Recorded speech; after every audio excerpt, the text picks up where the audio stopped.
जय हिंद। आप सभी का स्वागत है एबीसी कोचिंग यूट्यूब चैनल में। आप लोग कैसे हैं? आशा है कि स्वस्थ और मस्त होंगे। इस वीडियो में क्लास 11th साइंस वालों का सब्जेक्ट फिजिक्स के most important BBI objective question देखने वाले हैं, जो कि आपकी बोर्ड परीक्षा के लिए काफ़ी महत्वपूर्ण है। तो सभी छात्र अंत तक बने रहें। वीडियो को लाइक अपने सभी दोस्तों के साथ शेयर करते हुए, चैनल पर पहली बार आए हैं चैनल को सब्सक्राइब करने के साथ बेल आइकन को प्रेस जरूर कर लीजिएगा। तो चलिए बच्चों क्वेश्चन की ओर चलते हैं। देखिए सबसे पहला प्रश्न दिया गया है 1 माइक्रो बराबर, तो 1 माइक्रो बराबर होता है 10⁻⁻6 मीटर, जो कि ऑप्शन नंबर जो है सी इसका सही आंसर होगा 10⁻⁻6 मीटर। ठीक है, इसको नोट कर लीजिए। अगला सवाल दिया गया कि त्वरण का विमी सूत्र। देखिए बच्चों मैंने पहले भी बताया था त्वरण का विमी सूत्र होता है L/-2। ठीक है, ऑप्शन नंबर जो है डी इसका सही आंसर होगा। अगला है कि इनमें से कौन ऋणात्मक नहीं हो सकता है, तो दोस्तों कुल पथ की लंबाई जो है ऋणात्मक नहीं हो सकती है, तो ऑप्शन नंबर ए इसका सही आंसर होगा। अगला है कि एक पिंड 20 मीटर प्रति सेकंड की वेग से चलना प्रारंभ करता है, यदि उसका त्वरण 2 मीटर प्रति सेकंड स्क्वायर हो तो 10 सेकंड बाद पिंड का वेग होगा। तो 10 सेकंड बाद यहाँ कह रहा है, तो अब देखिए 20 गुना 2 करते हैं, 20 दूनी कितना हो गया 40, और यहाँ पे सेकंड कट जाएगा कितना, सिर्फ सेकंड स्क्वायर तो सेकंड कट जाएगा तो सेकंड बचेगा ना, तो 20 दूनी कितना हो जाएगा, 20 दूनी 40 सेकंड, यहाँ पे 20 दूनी 40 मीटर प्रति सेकंड हो जाएगा। ऑप्शन नंबर ए इसका सही आंसर होगा। अगला सवाल दिया गया है कि एकांक समय में कण का कोणीय विस्थापन कहलाता है, तो कोणीय वेग कहलाता है, तो ऑप्शन सी इसका सही आंसर होगा। अगला है कि यदि किसी प्रक्षेप का परास 2 कण अल्फा, यहाँ पे क्या है अल्फा है, ठीक, अल्फा तथा बीटा के लिए समान होगी तो क्या होगा, तो अल्फा प्लस बीटा बराबर 90 डिग्री होगा। ठीक है, ऑप्शन नंबर जो है ए इसका सही व सटीक आंसर होगा। अगला दिया है कि प्रक्षेप्य कि अधिकतम परास यानी कि आर अधिकतम बराबर होगा, तो इसका फॉर्मूला होता है दोस्तों u²/g। ठीक है, ऑप्शन नंबर ए इसका सही आंसर होगा। अगला है न्यूटन का कौन सा गति विषयक नियम की गति का वास्तविक नियम है, तो इसका आंसर हो जाएगा न्यूटन का द्वितीयक नियम। ऑप्शन नंबर जो है बी इसका सही आंसर होगा। अगला प्रश्न है कि प्रकृति में सर्वाधिक प्रबल बल, तो इसका आंसर हो जाएगा दोस्तों ये हो जाएगा ऑप्शन नंबर डी नाभिकीय बल। ऑप्शन नंबर डी इसका सही आंसर होगा। अगला है रॉकेट प्रोपल्शन की संरक्षण के सिद्धांत पर आधारित है, तो ये किस सिद्धांत पर आधारित है बच्चों, ये है रेखीय संवेग के सिद्धांत पर आधारित है, तो ऑप्शन नंबर सी इसका जो है सही आंसर होगा। अगला है यदि अभिलंब बल दुगुना कर दिया जाए तो घूर्णन गुणांक होगा, तो यहाँ पे जो है घर्षण जो है गुणांक होगा, तो घर्षण गुणांक क्या होगा, वो समान रहेगा, क्योंकि यहाँ अभिलंब बल जो है दुगुना कर दिया जाता है तो घर्षण गुणांक भी दुगुना रहेगा, यानी कि क्या हो जाएगा उसके, यानी कि जितना अभिलंब बल रहेगा उतना ही घर्षण गुणांक रहेगा, तो इसलिए दोस्तों इसका आंसर हो जाएगा ऑप्शन नंबर सी हो जाएगा समान रहेगा। ठीक है, इसको नोट कर लीजिए, ये काफी इंपॉर्टेंट है आप सभी के लिए।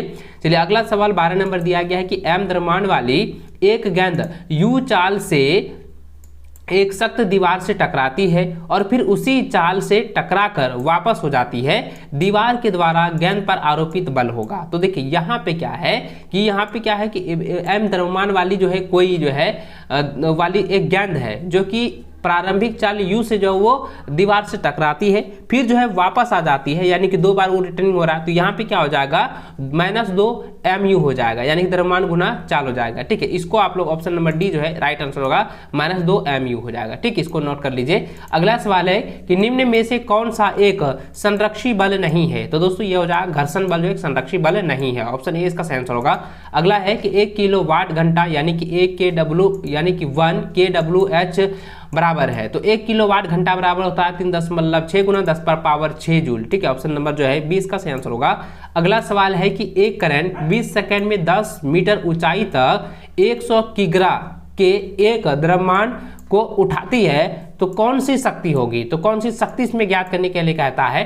तो अब जरा ध्यान दीजिएगा दोस्तों, इसको हम इससे भाग देते हैं कितना बार में, अब जरा ध्यान दीजिए 5 बार में, तो 5 गुना 10 करेंगे कितना हो जाएगा, ये हो जाएगा, इसको हम करेंगे तो कितना हो जाएगा 50 और यहाँ पे वाट है, तो वाट में क्या हो जाएगा 10 से गुना कर दीजिए, कितना हो जाएगा 500 वाट, तो ऑप्शन नंबर डी इसका सही आंसर हो गया। अगला सवाल दिया गया कि कोणीय संवेग का मात्रक, तो कोणीय संवेग का मात्रक होता है किग्रा इंटू मीटर स्क्वायर प्रति सेकंड, तो ऑप्शन नंबर जो है बी इसका सही आंसर होगा। ठीक है, चलिए अगला सवाल 17 नंबर दिया गया है कि गोले की स्पर्श रेखा के परितः द्रव्यमान m एवं त्रिज्या r की किसी ठोस से गोले का जड़त्व आघूर्ण क्या है, तो ये कई बार एग्जाम में पूछा गया है, तो दोस्तों इसको आप लोग रट लीजिएगा 7/5 mr²। ठीक है, तो इसको आप लोग नोट कर लीजिए। अगला सवाल दिया गया कि किसी मोटर के पहिए का कोणीय चाल 16 सेकंड में 1200 rpm से 3120 आरपीएम तक बढ़ जाती है। मोटर के पहिए का कोणीय त्वरण, देखिए बच्चों ये जो है ना, पहले भी मैंने आपको जो सेट दिया था उसमें ये सवाल दिया गया है, इसको मैंने अच्छे से सॉल्व करके आपको बताया था, उसको देख लीजिएगा। मैं यहाँ पे डायरेक्ट आंसर बताता हूँ, इसका जो आंसर होगा ना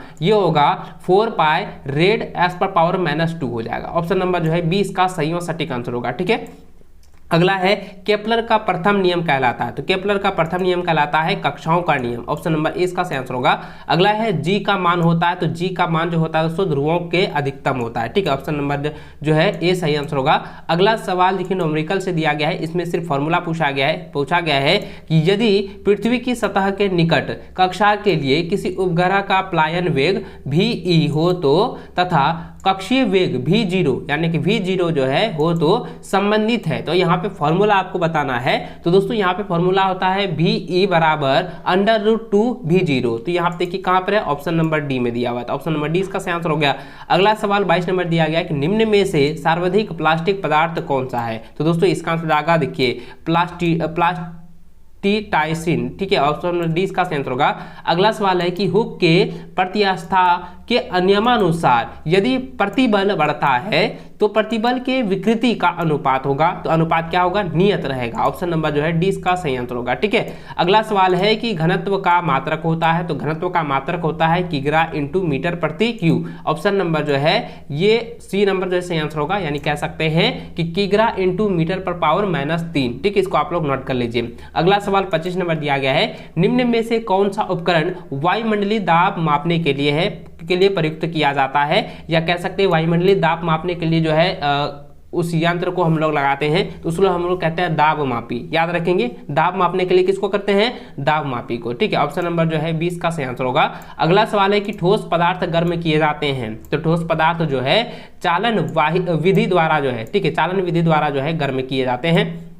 अगला है विलगत, देखिए यहाँ पे विलिगत निकाय का आंतरिक ऊर्जा, तो विलिगत निकाय का आंतरिक ऊर्जा क्या होता है, पूर्ववत रहती है। ठीक है, पूर्ववत रहती है, जो पहले था वही रहेगा, कोई इसमें ना ही घटेगा ना ही बढ़ेगा, समान स्थिति में रहेगा। ठीक है, ऑप्शन नंबर जो है 28, क्वेश्चन नंबर 28 दिया गया है कि समतापीय प्रक्रम में, तो समतापीय प्रक्रम में क्या होता है कि तापमान नहीं बढ़ता है ना ही घटता, वो तापमान जो है एकदम पूर्णतः जो है समान रहता है, वो पूरी तरह से जो है समान रहता है। इसको आप लोग नोट कर लीजिएगा, और इसके ऑप्शन के बदले जो है यहाँ पे आपका सिर्फ दिया जाएगा कि समान रहता है, तो आप इसको नोट कर लीजिए कि क्या होता है कि समतापी प्रक्रम में क्या होता है, यह जो है इसका ताप जो है ना ही बढ़ता है ना ही घटता है, वो पूरी तरह से समान रहता है। ठीक है, अगला सवाल देखिए 29 नंबर दिया गया है कि द्विपरमाणु गैस के लिए Cp/Cv होता है, तो Cp/Cv होता है 7/5। ऑप्शन डी इसका सही आंसर होगा। अगला सवाल है कि आदर्श गैस समीकरण, आदर्श गैस का समीकरण होता है Pv = RT। ठीक है, ऑप्शन नंबर सी इसका सही आंसर होगा।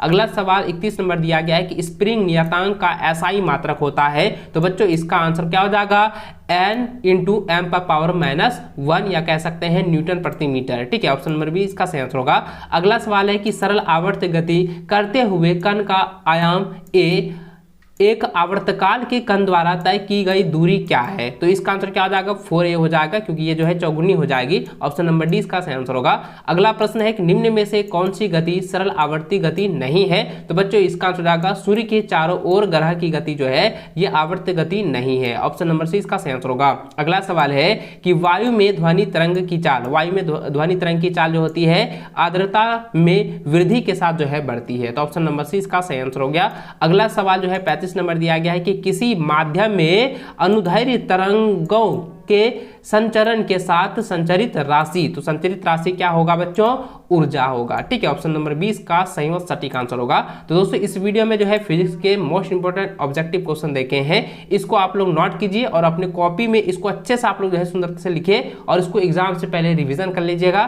तो चलिए दोस्तों इस वीडियो में बस इतना ही, मिलते हैं नेक्स्ट वीडियो में, तब तक जय हिंद, वंदे मातरम।